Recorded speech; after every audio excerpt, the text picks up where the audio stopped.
Good morning class.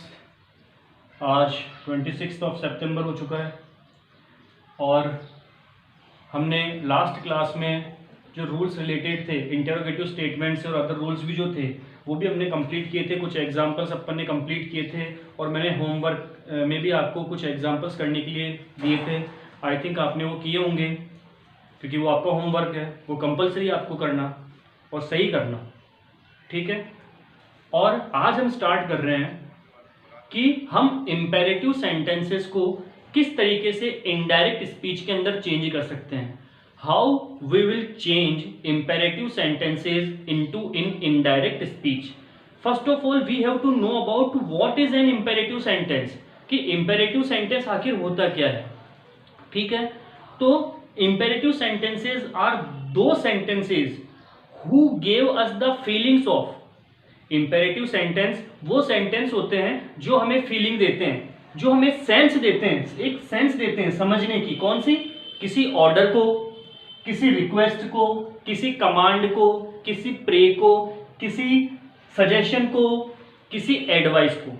मतलब imperative sentence वो sentence होंगे जो हमारे को सेंस देंगे किसी ऑर्डर के स्टेटमेंट को समझने की, किसी कमांड के स्टेटमेंट को समझने की, किसी एडवाइस के स्टेटमेंट को समझने की, किसी प्रे के स्टेटमेंट को समझने की, ठीक है, किसी रिक्वेस्ट के स्टेटमेंट को समझने की, किसी वार्निंग के स्टेटमेंट को समझने की, किसी के इम्प्लोर के स्टेटमेंट को समझने की, ठीक है, किसी के परस्यूड के स्टेटमेंट को समझने की।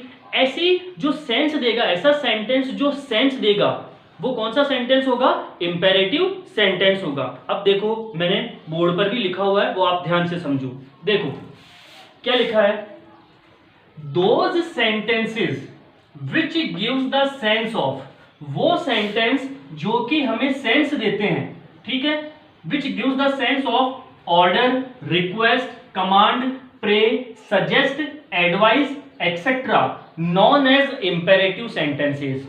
वो सेंटेंसेस जो कि हमें ऑर्डर के सेंस को, रिक्वेस्ट के सेंस को, कमांड के सेंस को, प्रे के सेंस को, सजेस्ट के सेंस को, एडवाइस के सेंस को, वार्निंग के सेंस को, परस्यूड के सेंस को, इम्प्लोर के सेंस को समझने का सेंस देते हैं। ऐसा जो सेंस, ऐसा जो स्टेटमेंट होगा वो इंपेरेटिव स्टेटमेंट कहलाएगा। देखो हमने पहले पढ़ा था इंटेरोगेटिव स्टेटमेंट। इंटेरोगेटिव स्टेटमेंट में क्या होता था कि हमें सेंस मिलता था उस स्टेटमेंट से जिससे हम क्या पूछ रहे हैं, प्रश्न पूछ रहे हैं, और लास्ट में साइन ऑफ इंटेरोगेशन लगा हुआ होता था। तो उस साइन ऑफ इंटेरोगेशन से हमारे दिमाग के अंदर एक सेंस हो जाता था कि ये जो स्टेटमेंट है वो इंटेरोगेटिव स्टेटमेंट है, मतलब इस स्टेटमेंट में प्रश्न पूछा गया है। प्रश्न किस तरीके से पूछ सकते हैं? ऑक्सिलरी वर्ब से या WH इंटेरोगेटिव वर्ड से हम प्रश्न पूछ सकते हैं। तो इंपेरेटिव जो सेंटेंस होगा वो भी हमें सेंस देगा, लेकिन उसके लास्ट में ऐसा कोई साइन नहीं है, कोई फिक्स साइन नहीं जिससे हमारे को समझ में आ जाए। उस सेंटेंस को पढ़ने से हम उस चीज को समझ सकते हैं। जैसे फॉर एग्जाम्पल यहां पर लिखा हुआ है, मैंने एक example, bring a glass of water, bring a glass of water. अब देखो ये एक स्टेटमेंट लिखा हुआ है, bring a glass of water, मतलब पानी का एक ग्लास लाओ, पानी का एक ग्लास लाओ। तो ये जो स्टेटमेंट है, ठीक है, वो हमारे लिए क्या हो सकता है? एक ऑर्डर भी हो सकता है, ठीक है। अगर कोई इंसान रेस्टोरेंट के अंदर खाना खाने जा रहा है और वो वेटर को बोले bring a glass of water, ठीक है, तो उसने उसको क्या दे दिया? ऑर्डर दे दिया, या उससे क्या कर ली? रिक्वेस्ट कर ली। हम हमारे फ्रेंड से भी बोल सकते हैं कि bring a glass of water, तो हमने क्या कर लिया? हमारे फ्रेंड से रिक्वेस्ट कर ली, ठीक है। तो ये सेंस देगा हमारे को, क्या देगा? ये हमारे को सेंस देगा। तो ऐसा स्टेटमेंट जो कि order, request, advice, suggestion, command, pray और परस्यूड, वार्न एक्सेट्रा आदि का सेंस देता है, ऐसा जो स्टेटमेंट होगा वो इंपेरेटिव स्टेटमेंट कहलाएगा। अब देखो इंपेरेटिव स्टेटमेंट को हम इनडायरेक्ट स्पीच में कैसे बदलें? अगर कोई स्टेटमेंट ऐसे दिया हुआ है हमारे को डायरेक्ट में, तो उसको इनडायरेक्ट के अंदर हम कैसे बदलेंगे, इसको समझना है आपको। देखो क्या लिखा हुआ है, if the use of imperative sentence is in reported speech. अगर इंपेरेटिव सेंटेंस का यूज रिपोर्टेड स्पीच में हो रहा है, मतलब डबल इन्वर्टेड कॉमास के बीच में कोई एक ऐसा स्टेटमेंट है जो कि कौन से टेंस का, जो कि कौन से सेंटेंस का है? इंपेरेटिव सेंटेंस का है, then it will change into indirect speech. तब हम इसको इनडायरेक्ट स्पीच में बदलेंगे in the following way. Following way से हम इसको इनडायरेक्ट स्पीच में बदलेंगे। अगर रिपोर्टेड स्पीच में कोई स्टेटमेंट है जो कि हमें इंपेरेटिव सेंटेंस का सेंस दे रहा है, इंपेरेटिव सेंटेंस का सेंस का मतलब क्या हुआ, या तो ऑर्डर का सेंस होगा, या कमांड का सेंस होगा, या रिक्वेस्ट का होगा, या एडवाइस का होगा, या सजेस्ट का होगा, या वार्न का होगा, या इंप्लोर का होगा, या परस्यूड का होगा, एक्सेट्रा।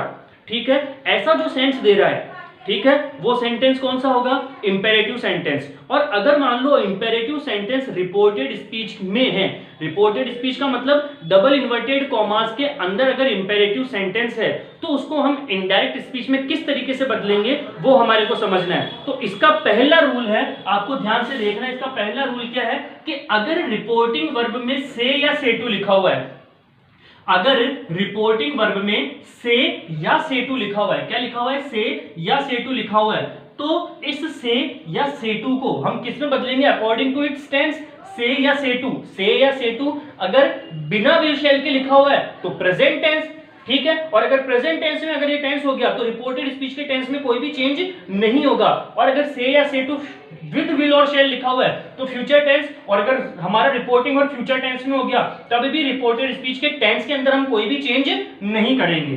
तो अगर रिपोर्टिंग वर्ब में से या से टू लिखा हुआ है, से विदाउट टू लिखा हुआ है, या से विद टू लिखा हुआ है, तो जब इसका इनडायरेक्ट बनाएंगे, इस इंपेरेटिव सेंटेंस का जब इनडायरेक्ट बनाएंगे, तो जैसा रिपोर्टेड स्पीच के अंदर सेंस आ रहा है हमारे पास, जैसा रिपोर्टेड स्पीच के अंदर हमारे पास सेंस आ रहा है उस स्टेटमेंट का, हम उनमें से इनमें से किसी को उतार देंगे। अगर मान लो ऑर्डर का सेंस आ रहा है तो हम से या से टू की जगह क्या लिख देंगे, ऑर्डर लिख देंगे।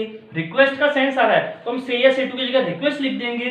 बैग का सेंस आ रहा है तो हम से या से टू की जगह बैग लिख देंगे। आस्क का सेंस आ रहा है तो से या से टू की जगह आस्क लिख देंगे। टेल का सेंस आ रहा है तो से या से टू की जगह टेल का सेंस लिख देंगे। कमांड का आ रहा है तो कमांड लिख देंगे। वार्न धमकी चेतावनी का आ रहा है तो वार्निंग का लिख देंगे। एडवाइस सलाह का आ रहा है तो एडवाइस लिख देंगे। सजेस्ट सुझाव का आ रहा है तो हम क्या लिख देंगे, सजेस्ट लिख देंगे। इम्प्लोर, देखो इम्प्लोर का मतलब क्या हुआ, इम्प्लोर का मतलब भी हुआ विनती करना। इम्प्लोर का मतलब भी क्या होता है, विनती करना। एंट्रीट का मतलब भी होता है विनती करना। थ्रेटन का मतलब होता है किसी को धमकी देना। अर्ज का मतलब भी होता है विनती करना। और परस्यूट का मतलब होता है किसी को मनाना या फुसलाना, किसी को मनाना या फुसलाना।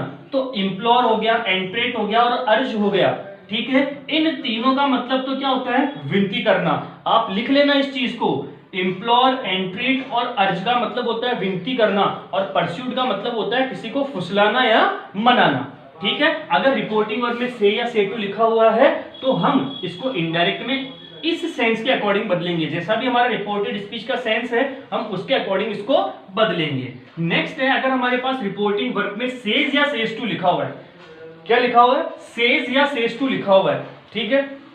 अब अगर सेज लिखा हुआ है, ठीक है, अगर क्या लिखा हुआ है, सेज लिखा हुआ है, तो सेज किसके साथ में लिखा हुआ हो सकता है, ही, शी, इट, नेम, सिंगुलर के साथ में, क्योंकि हम जानते हैं कि सेज जो है वो वर्ब की फिफ्थ फॉर्म है, और वर्ब की फिफ्थ फॉर्म प्रेजेंट इंडेफिनिट के सिंपल सेंटेंस में ही, शी, इट, नेम और सिंगुलर के साथ में ही आती है। तो जब हमारा रिपोर्टिंग वर्ब भी प्रेजेंट टेंस में हो गया तो हम रिपोर्टेड स्पीच के टेंस के अंदर कोई भी चेंज नहीं करेंगे, लेकिन रिपोर्टेड स्पीच के टेंस का जो स्टेटमेंट का जो सेंस है उसको जरूर हमारे को चेंज करना पड़ेगा, ठीक है। और अगर सेज टू लिखा हुआ है, सेज लिखा हुआ है विदाउट टू के, या सेज टू लिखा हुआ है विदाउट टू के, तो हम क्या करेंगे, जब इनडायरेक्ट बनाएंगे तो उसको स्टेटमेंट के सेंस के according orders, requests, begs, asks, tells, commands, wants, advises, suggests, implores, entreats, threatens, urges और परस्यूट्स के अंदर चेंज कर देंगे, ठीक है। इसकी स्पेलिंग मैं सही लिख देता हूं, PERSUADES, परस्यूट्स, ठीक है। नेक्स्ट है, अगर रिपोर्टिंग वर्ब में हमारे पास लिखा हुआ है सैड या सैड टू, अगर रिपोर्टिंग वर्ब में हमारे पास क्या लिखा हुआ है, सैड या सैड टू, विद टू या विदाउट टू लिखा हुआ है, ठीक है। सैड विदाउट टू या सैड विद टू लिखा हुआ है, और ठीक है, तो कौन सा टेंस हो गया, क्योंकि वर्ब की सेकंड फॉर्म है तो कौन सा टेंस हो गया, पास्ट टेंस हो गया, ठीक है। और पास्ट टेंस भी, रिपोर्टेड स्पीच का कब नहीं बदलता है? जब रिपोर्टेड स्पीच का स्टेटमेंट यूनिवर्सल ट्रूथ हो, हिस्टोरिकल फैक्ट हो, कोई प्रिंसिपल हो, कोई प्रोवर्ब हो, कोई साइंटिफिकल फैक्ट हो, तब भी हम रिपोर्टेड स्पीच के टेंस के अंदर कोई भी चेंज नहीं करते। लेकिन अब मान लो रिपोर्टेड स्पीच का जो टेंस है, उसका जो सेंटेंस है वो अगर इंपेरेटिव सेंटेंस है, कौन सा सेंटेंस है? इंपेरेटिव सेंटेंस है। अगर वो इंपेरेटिव सेंटेंस है तो वो इनका सेंस देगा, ऑर्डर, रिक्वेस्ट, एडवाइस एक्सेट्रा इनका सेंस देगा। तो हम सेड या सेड टू को भी इनके टेंस के अकॉर्डिंग ही चेंज करेंगे, जैसे हम चेंज करते हैं। जैसे हमने एसरेटिव सेंटेंस पढ़ा था तो हमने सेड को किस में चेंज किया था? सेड को हमने सेड में ही चेंज किया था, और सेड टू को हमने टोल्ड में चेंज किया था, याद है ना? ठीक है, तो इधर भी हम सेड या सेड टू को किस में चेंज करेंगे? According to tense, ordered, requested, begged, asked, told, commanded, warned, advised, suggested, implored, entreated, threatened, urged और परस्यूडेड। ठीक है, तो ये इसका इंपेरेटिव सेंटेंस का कि how to change imperative sentences into indirect speech, उसका ये पहला रूल है। आपको ये पहला रूल बहुत अच्छी तरीके से समझ में आना चाहिए। दूसरी बात, आपको ये समझ में आना चाहिए कि इंपेरेटिव सेंटेंस का मतलब आखिर होता क्या है, कि वो सेंटेंस जो कि हमें सेंस देते हैं, order, request, suggest, command, advice, pray etcetera आदि का जो हमें सेंस देते हैं, ऐसा जो सेंटेंस होगा वो इंपेरेटिव सेंटेंस कहलाएगा। अब आप इसका स्क्रीनशॉट लीजिए।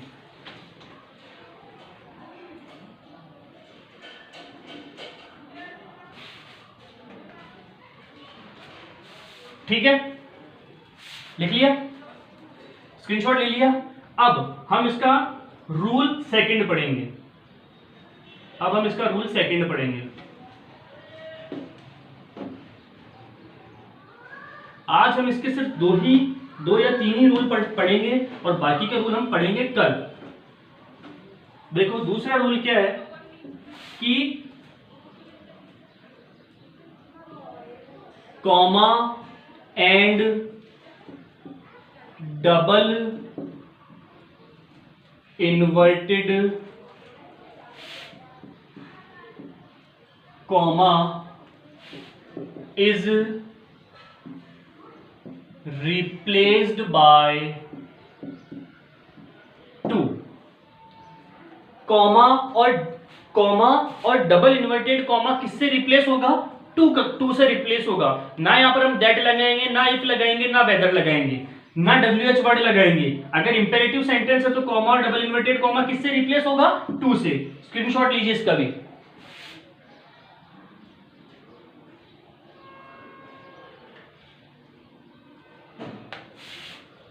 ले लिया?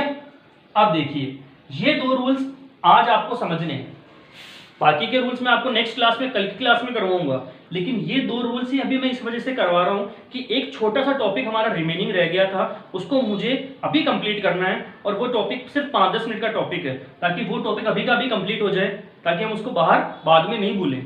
हमने एसरेटिव सेंटेंस पढ़ लिए थे, ठीक है। एसरेटिव सेंटेंस में हमने अफर्मेटिव और नेगेटिव दोनों पढ़ लिए।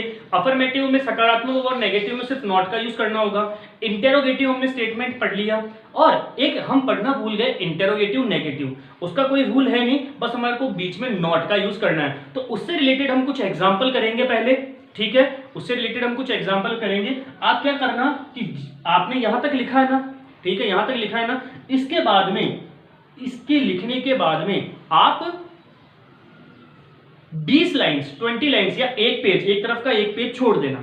इनको लिखने के बाद में एक तरफ का एक पेज छोड़ देना, क्योंकि बाकी के रूल्स उसके अंदर आ जाएंगे, ताकि हम हमारा जो हमारा जो वेव जो चल रहा है, हमारी जो लय जो चल रही है वो टूटे नहीं। हम बीच में इस चीज को लिखने के बाद में आप एक तरफ का एक पेज छोड़ देना, ठीक है। और हेडिंग लगा लेना एक नई, ताकि वो भी अभी के अभी कंप्लीट हो जाएगी। 10 मिनट का टॉपिक अभी कंप्लीट हो जाएगा, ठीक है। हम स्टार्ट करते हैं।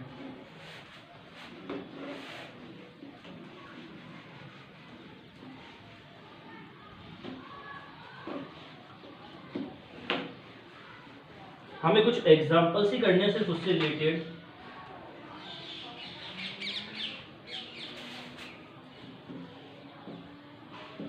She said to me, did you not write a letter? Not write letter, did you not write a letter. देखो ये हमारे पास कॉमा से पहले वाला रिपोर्टिंग वर्ब और डबल इन्वर्टेड कॉमा वाला हमारा रिपोर्टेड स्पीच। डिड आया हुआ है, ऑक्सिलरी वर्ब सब्जेक्ट से पहले आई हुई है, ऑक्सिलरी वर्ब सब्जेक्ट से पहले आई हुई है, फिर नॉट लिखा हुआ है, फिर वर्ब है, लास्ट में ऑब्जेक्ट है और लास्ट में साइन ऑफ इंटरोगेशन है। तो जब ऑक्सिलरी वर्ब सब्जेक्ट के पहले आ जाती है और पूरे स्टेटमेंट के लास्ट में साइन ऑफ इंटरोगेशन आ जाता है तो ऐसा सेंटेंस इंटेरोगेटिव कहलाता है। कौन सा कहलाएगा? इंटेरोगेटिव कहलाएगा। लेकिन अगर ऐसे सेंटेंस में बीच में नॉट का भी यूज हो जाए तो उस पूरे सेंटेंस को कहेंगे हम इंटेरोगेटिव नेगेटिव सेंटेंस। समझ में आई मेरी बात? अगर ऑक्सिलरी वर्ब सब्जेक्ट से पहले आ रही है और स्टेटमेंट के लास्ट में साइन ऑफ इंटेरोगेशन का साइन आ रहा है तो ऐसा तो स्टेटमेंट इंटेरोगेटिव कहलाएगा। लेकिन अगर मान लो ऐसे स्टेटमेंट में जिसमें सब्जेक्ट से पहले ऑक्सिलरी वर्ब आ रही है और स्टेटमेंट के लास्ट में साइन ऑफ इंटेरोगेशन आ रहा है और स्टेटमेंट के बीच में नॉट का यूज है, ठीक है, या कोई भी ऐसा वर्ड जो कि नेगेटिव सेंस देता है उसका यूज है, तो ऐसा जो स्टेटमेंट होगा वो इंटेरोगेटिव नेगेटिव का होगा। अब कुछ नहीं करना है हमारे को, बस इसका जब इनडायरेक्ट बनाएंगे तो बीच में नॉट को पुटअप करना है। बाकी रूल्स वो के वो ही हैं जो कि इंटेरोगेटिव से रिलेटेड थे। देखो करके बताता हूं मैं आपको। हम कर रहे हैं, शी की जगह मैंने शी लिखा, सेड टू को, क्योंकि डिड है ऑक्सिलरी वर्ब है तो मैं सेड टू को मैं आस्क्ड लिख देता हूं और मी लिख दिया मैंने। कॉमा डबल इन्वर्टेड कॉमा, क्योंकि ऑक्सिलरी वर्ब से इंटेरोगेटिव स्टेटमेंट स्टार्ट है, इस वजह से इफ या वेदर में से कोई भी कंजंक्शन लगेगा तो मैंने यहां पर इफ लगा दिया। क्या लगा दिया? इफ लगा दिया। अब मैंने आपको बताया हुआ कि अगर हमारा स्टेटमेंट इंटेरोगेटिव है तो हमारे को उसको किस में चेंज करना है? एसरेटिव में चेंज करना है, ठीक है। एसरेटिव का मतलब अफर्मेटिव या नेगेटिव दोनों तरह का, क्योंकि यहां पर ये नेगेटिव सेंस को दे रहा है तो हमें एसरेटिव के नेगेटिव वाले फॉर्मूले को लिखना पड़ेगा। और नेगेटिव वाला फॉर्मूला क्या है?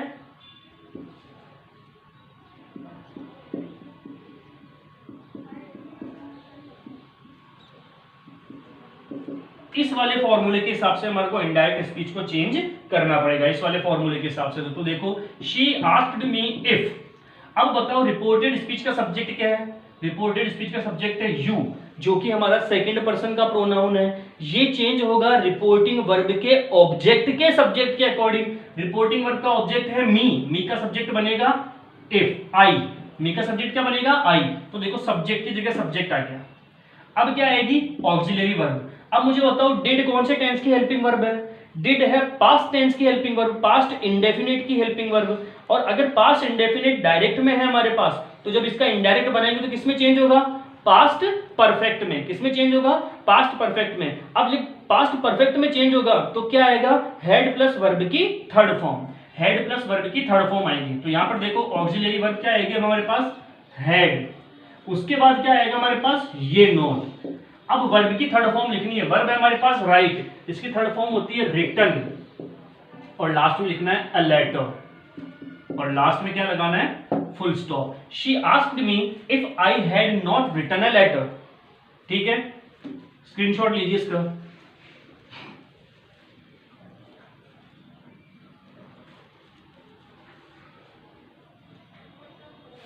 ठीक है, एक और एग्जांपल करते हैं।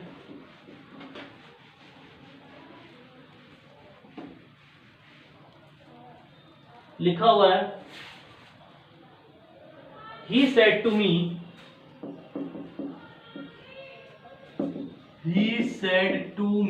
comma double inverted commas,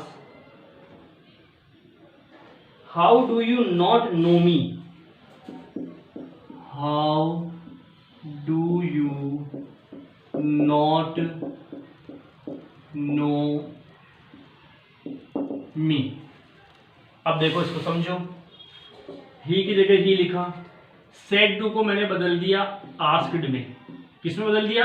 asked में, और मैं लिख दूंगा मी। ठीक है, अब मुझे बताओ रिपोर्टेड स्पीच का जो स्टेटमेंट है वो किसी ऑक्सिलरी वर्ब से स्टार्ट है, WH इंटरोगेटिव वर्ड से स्टार्ट है?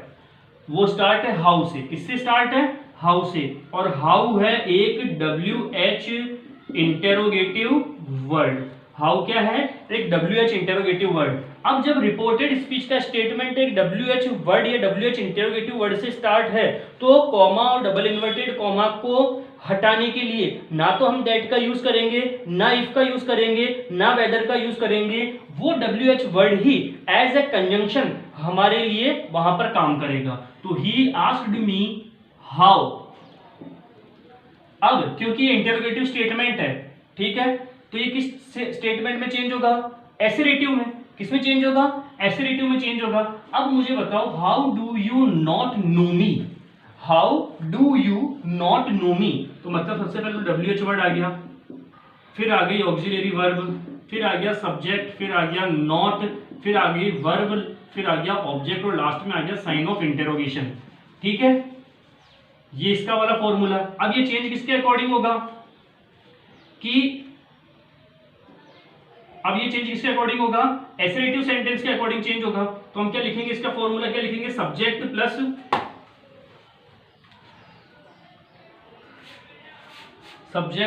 Plus auxiliary verb plus not plus verb plus object और लास्ट में फुल स्टॉप। हमें इस वाले फॉर्मूले के अकॉर्डिंग इसको चेंज करना है पूरे को, इस वाले फॉर्मूले के अकॉर्डिंग। ये वाले फॉर्मूले के अकॉर्डिंग हमारा रिपोर्टेड स्पीच है। देखो सबसे पहले WH वर्ड, तो WH वर्ड, फिर है ऑक्सिलरी वर्ब, तो ये ऑक्सिलरी वर्ब, फिर है सब्जेक्ट, तो ये रहा हमारा सब्जेक्ट, फिर है नॉट, तो ये रहा नॉट, फिर है वर्ब, तो ये रही वर्ब, फिर है ऑब्जेक्ट, तो ये रहा ऑब्जेक्ट और लास्ट में साइन ऑफ इंटरोगेशन, तो ये है साइन ऑफ इंटरोगेशन। ये चेंज होगा इस वाले फॉर्मूले के हिसाब से। तो सबसे पहले क्या आएगा, सब्जेक्ट आएगा। अब सब्जेक्ट क्या है, यू है, यू हमारे सेकंड पर्सन का सब्जेक्ट है। ये चेंज होगा रिपोर्टिंग वर्ब के ऑब्जेक्ट के सब्जेक्ट के अकॉर्डिंग, और रिपोर्टिंग वर्ब का ऑब्जेक्ट है मी और इसका सब्जेक्ट बनता है आई। क्या बनेगा, आई बनेगा। उसके बाद में क्या आएगी, ऑक्सिलरी वर्ब आएगी। क्या आएगी, ऑक्सिलरी वर्ब आएगी। अब मुझे बताओ, डू किस टेंस की हेल्पिंग वर्ब है, डू है प्रेजेंट इंडेफिनिट की हेल्पिंग वर्ब। किस टेंस की हेल्पिंग वर्ब है, प्रेजेंट इंडेफिनिट की हेल्पिंग वर्ब है। ये चेंज होगी पास्ट इंडेफिनिट में। किसमें चेंज होगी, पास्ट इंडेफिनिट में। और पास्ट इंडेफिनिट की सिर्फ एक ही हेल्पिंग वर्ब है, वो है डिड। क्या है, डिड। तो सब्जेक्ट भी कंप्लीट, ऑक्सिलरी वर्ब भी कंप्लीट। अब क्या लिखना है, नॉट, ये नॉट लिख दिया, ये भी कंप्लीट। वर्ब है हमारे पास नो, ठीक है, तो हम क्या लिखेंगे, नो। और लास्ट में हमारे पास क्या है, ऑब्जेक्ट। ऑब्जेक्ट हमारे पास क्या है, मी। यहां पर मी है। अब मुझे ये बताओ, मी हमारे फर्स्ट पर्सन का ऑब्जेक्ट है। ये चेंज होगा रिपोर्टिंग वर्ब के सब्जेक्ट के ऑब्जेक्ट के अकॉर्डिंग। रिपोर्टिंग वर्ब का सब्जेक्ट है ही, इसका ऑब्जेक्ट बनता है हिम। तो हमारा आंसर क्या बनेगा, he asked me how I did not know him. He asked me how I did not know him. ये हमारा आंसर है। स्क्रीनशॉट लीजिए। ये मी समझ में आ गया ना। मी हमारे फर्स्ट पर्सन में आई का, फर्स्ट पर्सन में दो सब्जेक्ट होते हैं, आई और वी। तो मी जो है वो आई का ऑब्जेक्ट है, ठीक है। और मैंने आपको बताया हुआ है कि रिपोर्टेड स्पीच में अगर फर्स्ट पर्सन का सब्जेक्ट हो तो वो रिपोर्टिंग वर्ब के सब्जेक्ट के अकॉर्डिंग चेंज होगा।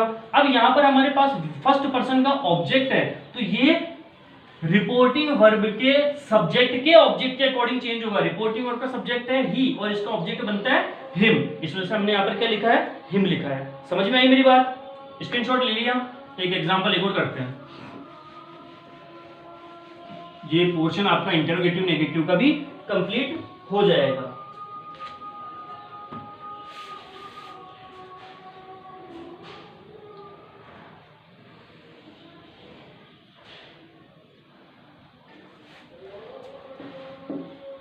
Anupama said to her husband, why do you not bring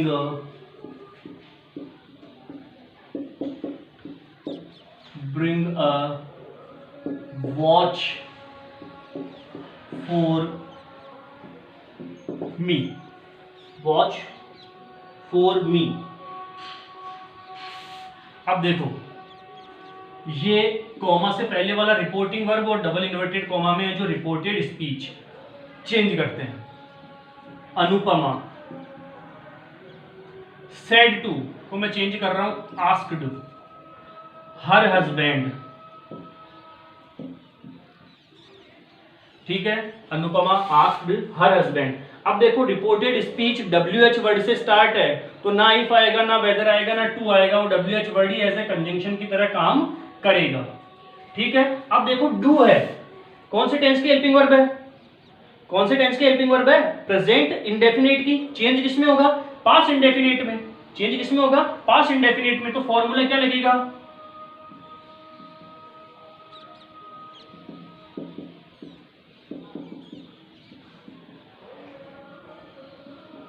ये वाला फॉर्मूले के अकॉर्डिंग बनेगा। तो सबसे पहले क्या आएगा, सब्जेक्ट आएगा। अब इसका सब्जेक्ट क्या है, यू। यू चेंज होगा रिपोर्टिंग वर्ब के ऑब्जेक्ट के अकॉर्डिंग, ठीक है। रिपोर्टिंग वर्ब का ऑब्जेक्ट क्या है, हर हस्बैंड, उसका पति। अब देखो हस्बैंड है तो मैस्कुलाइन जेंडर होगा, मैस्कुलाइन जेंडर के लिए कौन सा पर्सन का प्रोनाउन आएगा, थर्ड पर्सन का ही आएगा। तो Anupama asked her husband why he, subject complete. फिर क्या आएगा, क्योंकि डू प्रेजेंट इंडेफिनिट की हेल्पिंग वर्ब है, ये चेंज होगी पास्ट इंडेफिनिट की हेल्पिंग वर्ब के अकॉर्डिंग, और पास्ट इंडेफिनिट की हेल्पिंग वर्ब क्या होगी, डिड। फिर क्या आएगा, नॉट।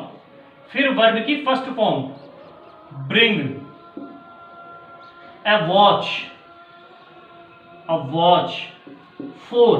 अब देखो मी लिखा हुआ है, मी हमारे फर्स्ट पर्सन के सब्जेक्ट का ऑब्जेक्ट है, ये चेंज होगा रिपोर्टिंग वर्ब के सब्जेक्ट के ऑब्जेक्ट के अकॉर्डिंग। तो रिपोर्टिंग वर्ब का सब्जेक्ट है अनुपमा, जो कि एक फेमिनाइन जेंडर है, और फेमिनाइन जेंडर के लिए शी प्रोनाउन काम आता है, और शी का जो ऑब्जेक्ट बनता है वो बनता है हर। क्या बनता है, हर। ये इस तरीके से चेंज होगा, Anupama asked her husband why he did not bring a watch for her. Screenshot लीजिए।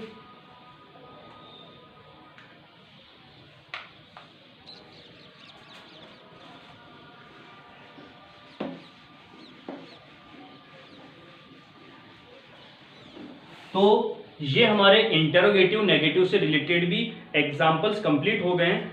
फॉर्मूला वो का वही है, बस हमने किसका यूज किया है, नॉट का यूज किया है। तो आज हम 26 ऑफ सितंबर को हम सिर्फ आज इतना ही पढ़ेंगे, बाकी का हमारी जो क्लास होगी वो नेक्स्ट होगी। जितने भी रूल्स लिखवाए हैं, देखो नरेशन का टॉपिक आई थिंक ये मेरे ख्याल से 13 या 14 नंबर वाला वीडियो जाएगा अब आपके लिए, ठीक है। तो इतने वीडियो करवाएं, और अभी भी नरेशन का टॉपिक कंप्लीट नहीं हुआ है, इसके टॉपिक लगभग जाएंगे 25 वीडियो तक जाएंगे इसके टॉपिक आराम से, ठीक है। तो आपको जितने भी अभी तक पहले रूल लिखवा दिए हैं वो सब आपको याद होने ही चाहिए। सेकंड थिंग, आप सबको वीडियोस लगातार देखने हैं। हम व्यूज को भी देखते हैं कि कौन देख रहा है कौन नहीं देख रहा है, तो व्यूज नहीं आ रहे हैं हमारे पास में, बहुत कम आ रहे हैं व्यूज। तो आपको वीडियो भी लगातार देखना है, क्योंकि ये आपके बेटरमेंट के लिए फायदे वाली चीज है। तो आपको इनको लगातार देखना है, समझना है, और जितने टाइम में आप इनको कंप्लीट कर लोगे आपके लिए फायदा होगा, वरना वीडियोस तो आगे से आगे चलते जाएंगे, ठीक है। लेकिन फिर आपको पहले वाली चीज समझ में नहीं आएगी अगर आपने इस पर लगातार ध्यान नहीं दिया। तो बहुत आसान सी चीजें हैं, रूल्स को सिर्फ अपने दिमाग के अंदर बैठाना है, और हमारे पास आंसर, हमारे पास खुद ब खुद सामने हमारा आंसर आ जाएगा। तो आज के लिए हम सिर्फ इतना ही पढ़ेंगे, बाकी का हम पढ़ेंगे हमारी नेक्स्ट क्लास में। तब तक के लिए बाय, थैंक्स।